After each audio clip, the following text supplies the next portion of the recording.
যে হঠাৎ করে বিচারপতি টার্গেট, আদালত টার্গেট, এটা কেন হলো?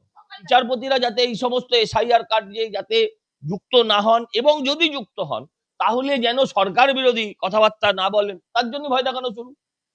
এই যারা ইমেল করছে তারা তো কোনো রাজনৈতিক দলের হতে পারে না, তারা তো কোনো না কোনো সন্ত্রাসবাদী সংগঠনের। আজকে লস্করে তৈবা আমার বার্সের বাড়িতে এসে বসে আছে, আমরা জানতেই পারছি না আজকে রাজ্যটা এমন জায়গায় গিয়ে পৌঁছেছে। আগে শুধু বাংলাদেশি জঙ্গি ছিল, তো পাকিস্তানি জঙ্গি রে বাবা, আবার তৃণমূল করে, ওরে বাপ। হ্যাঁ, তৃণমূল সবাই জঙ্গি। বর্ষের স্বাধীনতার ইতিহাসে কখনো এই ধরনের কোনো জাজমেন্ট সুপ্রিম কোর্ট কখনো দিয়েছে কিনা সন্দেহ। যে একটা রাজ্যের শুধু ভোটার লিস্ট করতে এতগুলো জাজকে, বিচারপতিকে নিয়োগ করতে হবে, যে পশ্চিমবঙ্গে বিচারপতি কম পড়ে গেল। হচ্ছে পশ্চিমবঙ্গের বাইরে থেকে বিচারপতি আনা, এটাও লজ্জার।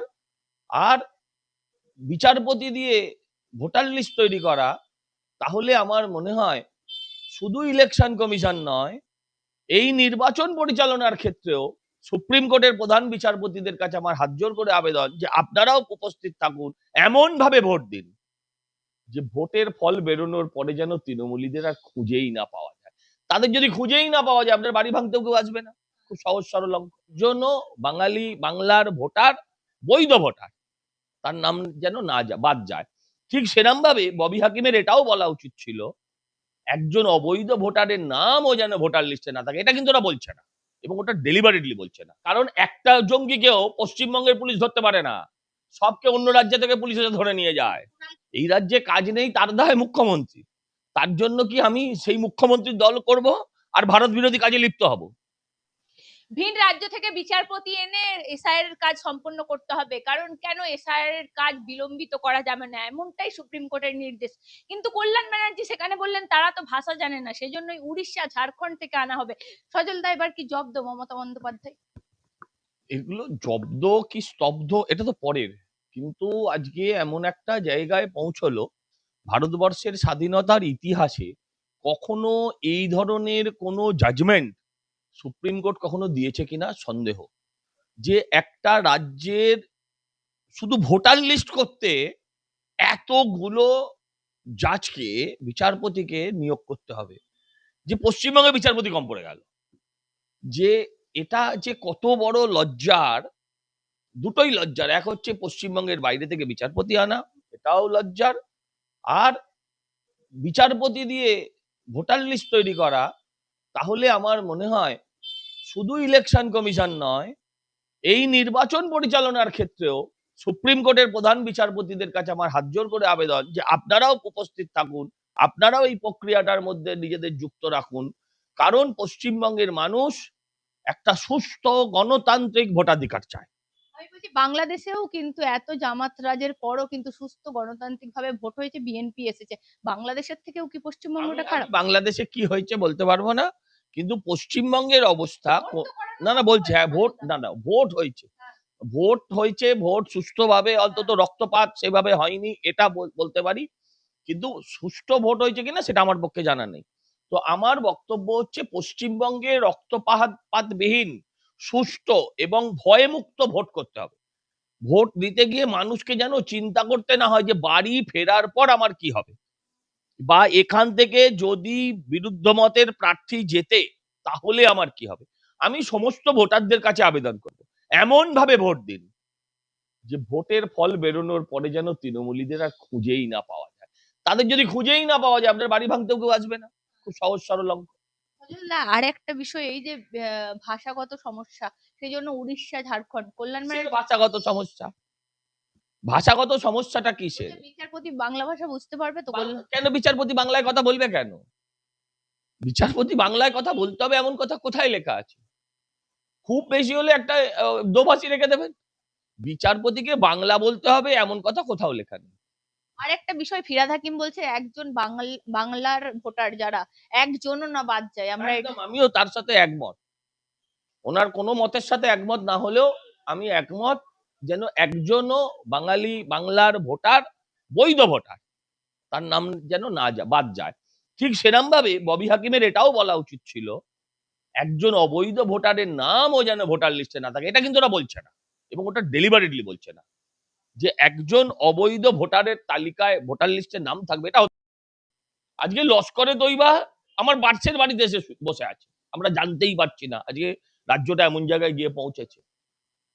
আগে শুধু বাংলাদেশি জঙ্গি ছিল, তো পাকিস্তানি জঙ্গি রে বাবা, আবার তৃণমূল করে, ওরে বাপ। হ্যাঁ, তৃণমূল সবাই জঙ্গি। হ্যাঁ, তার মা বলছে তৃণমূলই তো করতাম আমরা। তা করতো তো, সেও বলছে আমরা তৃণমূল করতাম, তার মাও বলছে তৃণমূল করতাম, আর বলছে এখন কেউ পাশে দাঁড়াচ্ছে না। ঠিক এটাই হবে, কোনো চাপ নেই। না, আমি বলছি এই যে জঙ্গি মডিউল, সেটা তো সেন্ট্রাল মানে কেন্দ্রীয় বাহিনী অ্যাক্টিভ নয় কেন? আমি দেখছিলাম ধরলো কে? ধরলো কে? ধরলো কে? আপনাকে ভাবতে হবে তো, 140 কোটি মানুষের মাঝে এরা যদি মিশে থাকে, এদের যদি আপনি ভোটার কার্ড, আধার কার্ড সমস্ত করে দেন, ব্যাংক অ্যাকাউন্ট যদি খুলে দেন, তখন তাদেরকে ধরা এবং তাদেরকে ধরে শাস্তি দেওয়া অত্যন্ত কঠিন কাজ হয়ে দাঁড়ায়। এ সত্যকে অস্বীকার করার কোনো জায়গা নেই। না, তাহলে সেটা তো আপনাদের ফেলিওর। তৃণমূলের নেতারা বলছে এটা সেটা আমাদের ফেলিওর না, এটা দেশের জন্য বিপজ্জনক।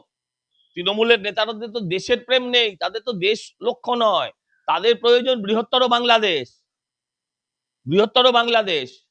কারণ একটা জঙ্গিকেও পশ্চিমবঙ্গের পুলিশ ধরতে পারে না, সবকে অন্য রাজ্য থেকে পুলিশ এসে ধরে নিয়ে যায়।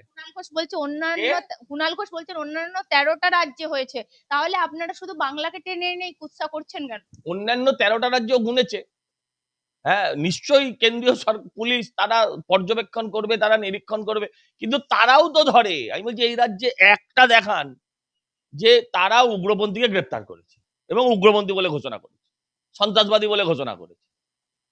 ওই দেশের উগ্রপন্থী সেই দেশে এসে ভোট দিয়ে গেছে, বাংলাদেশের উগ্রপন্থী, এবং সে প্রকাশ্যে বলছে আমরা ওখানে তৃণমূল করেছি। এর থেকে আর বড় কি? লস্করে তৈবা যোগ শুধু না, মানে বিভিন্ন জায়গায়, কলকাতার বিভিন্ন জায়গায় পোস্টার। তৃণমূলের যোগ আছে, তৃণমূলের সাথেও যোগ আছে, আমি বলছি কলকাতার বিভিন্ন জায়গায় তাকে পোস্টার চেটানোর কাজ দেওয়া হয়। এবং সেটা ভারত বিরোধী পোস্টার, হ্যাঁ।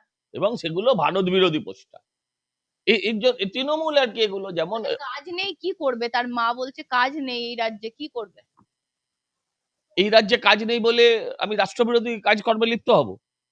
এই রাজ্যে কাজ নেই, তার দায় মুখ্যমন্ত্রী, তার জন্য কি আমি সেই মুখ্যমন্ত্রীর দল করব আর ভারত বিরোধী কাজে লিপ্ত হব? এগুলো কোনো কথা হলো না। আর একটা বিষয়, আজকে সকাল হতে আতঙ্ক ছড়িয়ে গেছে, বিভিন্ন কোর্টে মেল এসেছে, কার্যত জঙ্গিহানা বা বোমাতঙ্ক ছড়িয়েছে।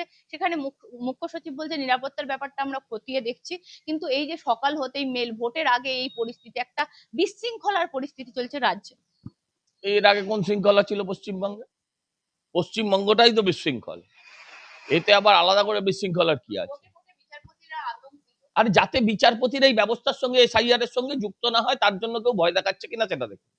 বিচারপতিরা যাতে এসআইআর কার্যের সঙ্গে যুক্ত নিজেদের না করে, তার জন্যই ভয় দেখানো হচ্ছে কিনা এটা ভাবতে হবে। আপনি আর একটা বিস্ফোরক তথ্য বিস্ফোরক টিস্ফোরক বুঝি না, এটা সহজ সরল সাধারণ মাথায় যেটা এলো সেটাই বললাম। সে সকাল হোক দুপুর হোক, প্রশ্নটা সেটা নয়। এই বিচারপতি টার্গেট, আদালত টার্গেট, এটা কেন হলো? এটা আমার ধারণা হতেই পারে যে বিচারপতিরা যাতে এই সমস্ত এসআইআর কার্যে যাতে যুক্ত না হন, এবং যদি যুক্ত হন তাহলে যেন সরকার বিরোধী কথাবার্তা না বলেন, তার জন্য ভয় দেখানো শুরু। এই যারা ইমেল করছে তারা তো কোনো রাজনৈতিক দলের হতে পারে না, তারা তো কোনো সন্ত্রাসবাদী সংগঠনের, আমি বিশ্বাস করি। কিন্তু এই সন্ত্রাসবাদী সংগঠনগুলো কার হয়ে কাজ করছে? এসআইআর এ যদি বিচারপতিরা যুক্ত না হন, বিচার ব্যবস্থা যদি যুক্ত না হয়, তাহলে কার লাভ? তৃণমূলের লাভ, মরা লোকের ভোট দেবে।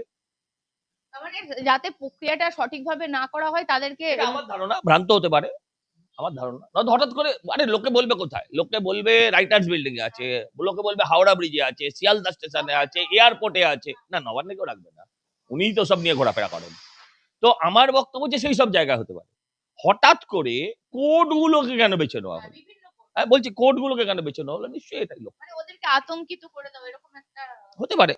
আমি তো আর করিনি, আমি কি করে বলবো এর থেকে বেশি?